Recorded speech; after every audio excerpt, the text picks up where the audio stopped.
So we are trying to control things that we just need to surrender. You can't change your husband. You can't change that kid. You cannot change necessarily the health diagnosis today. Like, you got to pray about it. You got to ask for miraculous healing and intervention. You got to do what you're supposed to do and then just keep giving it back to them. You can't always immediately change your financial situation. There are certain things you just got to give over.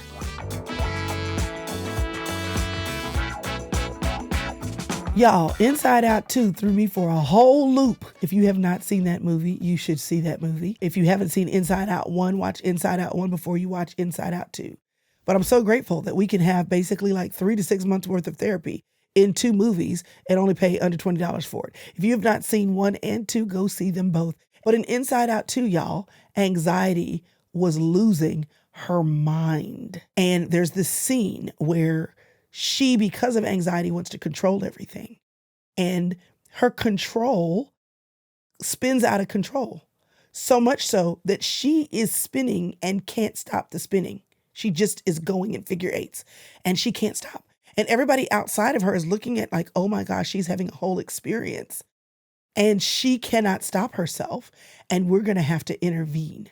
For some of us, that is worry. For some of that is control. For some of it is working too hard. For some of it is pleasuring too hard. There's something in our lives that left to our own devices we cannot stop. When you cannot stop feeling anxious and operating from an anxious place, it can throw your whole life out of whack. So on Inside Out 2, she doesn't just show us what anxiety is. She shows us what happens when anxiety hijacks somebody's emotional overall well-being. And then the anxiety feeds itself and you have to have it interrupted from the inside out, literally, or from the outside in. Someone else, maybe it's a therapist, maybe it's a friend. People see you spiraling out and they have to say, wake up, girl. We're not going to do that today. Or sometimes it's medicine, or sometimes it is someone who loves you, like literally saying it's okay. Like they're shaking you awake. Sometimes we have to do this with children, right? I've had children that are throwing a tantrum on the floor or they're so worried. So recently, JT, my only grandson out of the 5 grandchildren, he came over to spend the night. And when he crawled into the bed, he said, "Are you sure this is safe?" I was like, "Yes, it is safe." He said, "But are you sure? Because this ladder seems kind of thin." And I'm like, "Yes, it's okay. Your uncles crawled up in this bed from the time they were little itty bitty until the time they were big, big, big." And he said, "But Chrissy, are you sure?" And then he crawled on the bed and the bed shook. He said, "Chrissy, the bed shook." And I was like, "Yes, it's okay. It's always shaking like that." "Are you sure it's not going to fall down?" Because Josie, his little sister, "Josie is down there. And he was having a whole situation. He was having a whole experience. And I had to say, "JT," and I put my hand on his leg. I said, "I would not put you up here. If I thought that there was any chance that you would fall, you have to trust me." But he was having a situation. Anxiety can rob you of your peace. Anxiety can rob you of your ability to make decisions. Anxiety can rob you of moving forward. And so I want to talk a little bit about anxiety because even though I am not naturally an anxious person, I have definitely had circumstances in my life that because they seem so beyond my control or maybe too many things were stacked at the same time, I have felt a stone on my chest, my mind racing, my heart racing, the inability to make decisions. I have felt my body trying to keep up with all the things my mind was worried about. Normally for me, anxiety shows up in my body. That's how I know. Anxiety can make us overwork. Anxiety can make us overfunction. It can make us irritated. It can make us controlling. Anxiety can make us want to order our world in a way that we can't keep up with, and the people in our world can't keep up with too. Anxiety will make us shut other people out, not engage with community, not utilize support. Anxiety can give us physical symptoms, stomach ache, fatigue, headaches, physical aches. So identifying anxiety in your life, the kind where it's just a little feeling for today, or maybe it is a big feeling that you can't unravel from. It's important because anxiety, the only thing that it does is serve a purpose to alert you that you are more concerned with something than you should be. And the immediate reaction should be, how do I reduce anxiety? Because anxiety is going to make your cortisol run wild. It's going to make your adrenaline function. And that can be good. The Lord has woken me up in the middle of the night to pray for someone, and it was associated with a feeling of anxiety. One of my children called him in the middle of the night. "Where are you?" He was out. And I said, well, the Lord woke me up to pray for you. So that must mean you need to get your tail home. It can be a tool. God can work in your body to use anxiety as a tool. I'm talking about living there. So you have to know how to pay attention to it, because being affected by anxiety can be information, but when it becomes over, then it can show up in socially unacceptable ways. You can become difficult to engage with at work because you're always just trying so hard to protect your peace that it throws other people into having to serve your peace, not serve the shared mission. It can also show up as you being type A or doing too much because you have to make sure that every little I is dotted and every little T is crossed. It can look like inserting yourself into situations with people that you love, because if you don't tell them how to do it, they're not going to be able to do it right. That's called helicopter parenting. And helicopter parenting does not necessarily serve your children well. So anxiety, which is the inability to shake off a concern or a worry, the inability to take a next step. That's how Chrystal defines it. Let me look up how the dictionary defines it. That's me. You can't get rid of it. It is a feeling of worry, nervousness, or unease, typically about an imminent event or something with an uncertain outcome. Anxiety is a feeling of worry that then compounds. So when I think about anxiety, I'm thinking about the compounding worry and the impact of that on your life. So the question is, what do you do with it? Well, I think first of all, you need to look at the root. Where is this coming from and why am I feeling this way? Anxiety could be physical. I'm worried about my health. Anxiety could come from medications. It could come from lack of self-care. You're not getting enough sleep. You're not eating the right foods. It could be a physical symptom that's telling you something that's happening with your physical body. Or maybe the source is emotional, because maybe life is hard and maybe you have anxiety about experiencing something again. Like, he already cheated on you once. So if you call him and he doesn't call you back, you have anxiety because hell and high water, he ain't gonna cheat on you again. So before you get to mad, you get to anxiety. Anxiety could be, being around a pool. If you had someone in your family drown in a pool, you're gonna have a lot of anxiety with your kids being around a pool. So anxiety can come from emotional things that are attached to the reality of your life. It can be current circumstances, past circumstances, or just you needing to have certain things organized in a certain way to be able to function. It can be spiritual, an orientation about the future where you can't lay your future at the feet of Jesus and trust that he has it. You feel like if you don't know what's happening, God knowing isn't enough. It's where you play the what if game. Not where you're not saying to the Lord, like, if the Lord wills, if this day comes, it's like, what if the day comes? What if I'm not here to raise my kids? What if I don't have enough money in the bank? What if? And it orients itself around negative possibilities. You mentally and spiritually are organizing yourself around negative possibilities. And the truth is, some of the what if could happen. But when you get the what if you take the what if and if you hand it to the Lord, because he tells us he wants us to experience peace. He wants us to bring everything to him in prayer. He doesn't want you to live with the rumination of it. And that's the issue with the figuring aiding of the anxiety emotion in Inside Out too.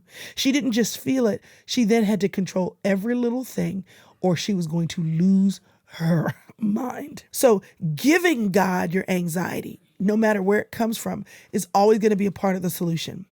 Philippians 4:5-7, be anxious for nothing, but in everything, every situation, by prayer and petition, make your requests known unto God with thanksgiving. And the peace of God, which transcends all understanding, will guide your heart and your mind in Christ Jesus. Because prayer and gratitude are a part of God's exchange. Just because you experience anxiety doesn't mean you have to live with anxiety. It doesn't mean you have to accept that it's an ongoing part of your life. It's an exchange. And the better you get at bringing those concerns before the Lord and saying, I'm feeling this all in my body. I'm worried about this. I can't shake this. I keep struggling with this. You keep bringing it back to him. And the more you bring it back, the more that exchange allows you to feel it and release it.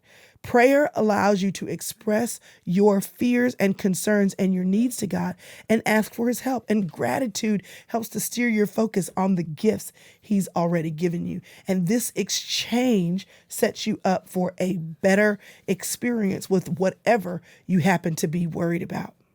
Moving through anxiety means you have to address the roots. You have to ask yourself, am I doing what I need to do to take care of myself physically? You need to ask yourself, am I dealing with emotions? Is anxiety a buildup of some things that I just haven't dealt with? Is anxiety a sign that you need help? There's actually too much for you to do, and trying to hold on to everything and keep things in a certain order is because you can't afford for it to be out of order, because if by golly, you got to clean it up, you need to keep it a certain way. Maybe the answer isn't that you have to keep it in a certain way. Maybe it's that you need to hire help.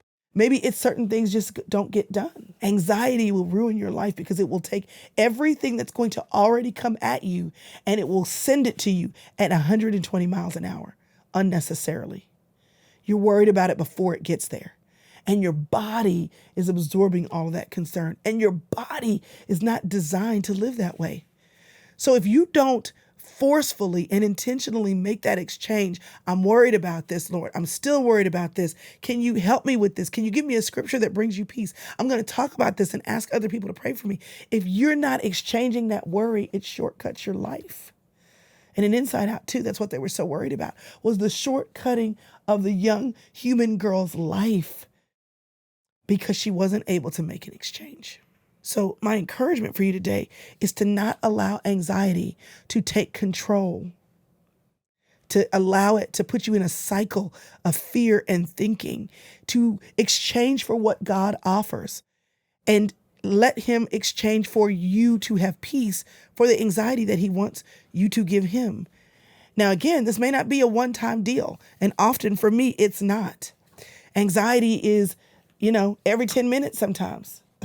Anxiety is, I'm feeling it rising up and I need to take a deep breath and calm my sympathetic nervous system. It might be that I need to slow down. Some of us are raising anxious kids because we're always rushing. I want you to understand that any negative emotion that you have, any negative emotion is strictly there so you can know where the pain point is. You don't have pain in your body just because you have pain in your body. You have pain in your body to alert you to give something a chance to heal. And if you ignore it, the damage goes deeper.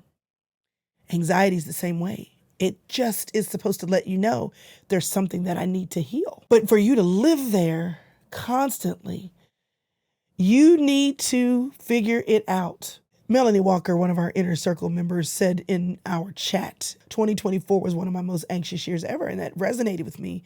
And I think that that's probably been the case. I have had the most responsibility with the least amount of support this year. I have had the most amount of decision-making to make with the least amount of excess cash this year. I have had the most amount of things that I've been trying to get to with the least amount of progress this year. And the anxiety of, can I move forward? How do I move forward? Should I even keep trying to move forward? What does moving forward even look like? Do I flip the whole thing on its head in my home with just trying to get things in order?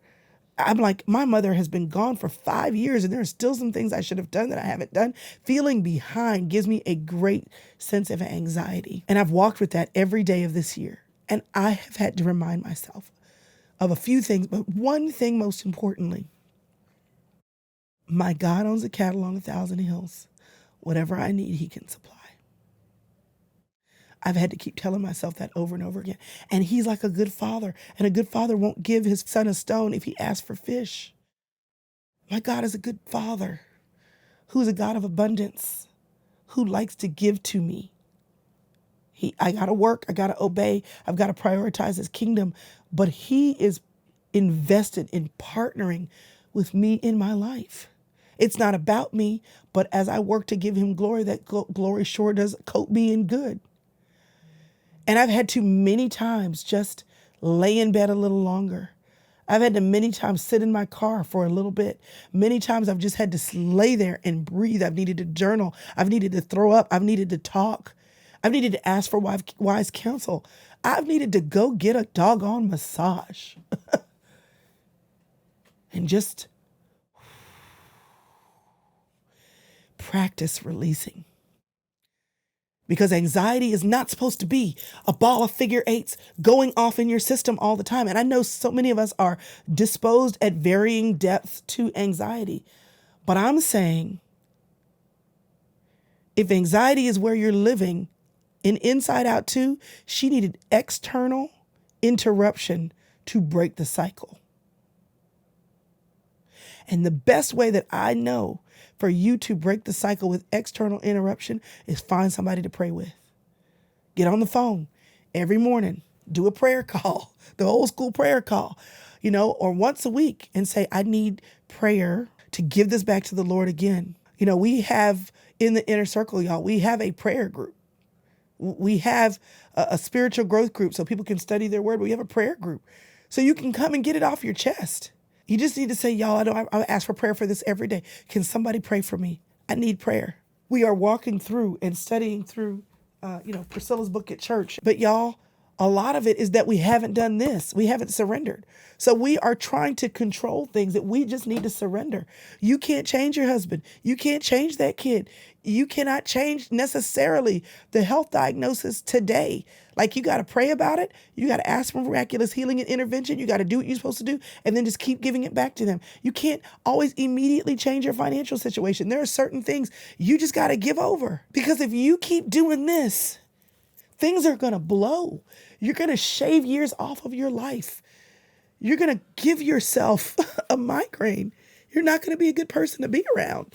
You're going to trade relationship for this feeling that I have to do it. I have to do it right, and I have to do it right now. And when you come and you say, Lord, I have done everything I know how to do with this kid. I've done everything I know how to do with this marriage. I'm doing everything I know how to do with my finances. If there's something else for me to do, would you show me? I trust that you'll show me. And in the meantime, would you give me grace to navigate the season that I'm in? I need more money. I'm looking for a side hustle, a part-time job. I need a raise. God, would you guide me towards the right option? And then would you make it in plain sight? I wish I could change my husband. I wish I could change my marriage. I wish I could figure out how to reach his heart, reach his soul, and reach his mind. Is he cheating on me? Is he doing is he doing that, this or that other again? Is he gambling away our money? Is he out there substance abusing? There's so much I wish I could control, but he's a grown man. He's not sharing his location, and there's only so much I can do. Bring to light everything that I need to know. I put him and my relationship with him in your hands. Do you see the difference? And you just keep giving it over. You just keep giving it over. You just keep giving it over. Anxiety is worry compounded. Anxiety is your body engaged. Anxiety not dealt with is years from your life. So in order for you to do well, you can't live there. If you live with doubt, you'll never accomplish anything. If you live in fear, you'll never go in and take the land. And if you live with anxiety, you will shorten your time because your body wasn't made to carry that level of angst all the time. So my call to you today is to release anxiety and release it over and over and over again if that's what you have to do. Why? Because where God wants to take you and what he wants to do in your life, he needs you to trust him in order for him to do it. And a person that's in full-on anxiety will not trust and hold anxiety simultaneously. But if you choose to trust, you can release some of the anxiety that you're holding on to. It may not be all of it, but it definitely will be some of it. And it will change the way you interact with the world.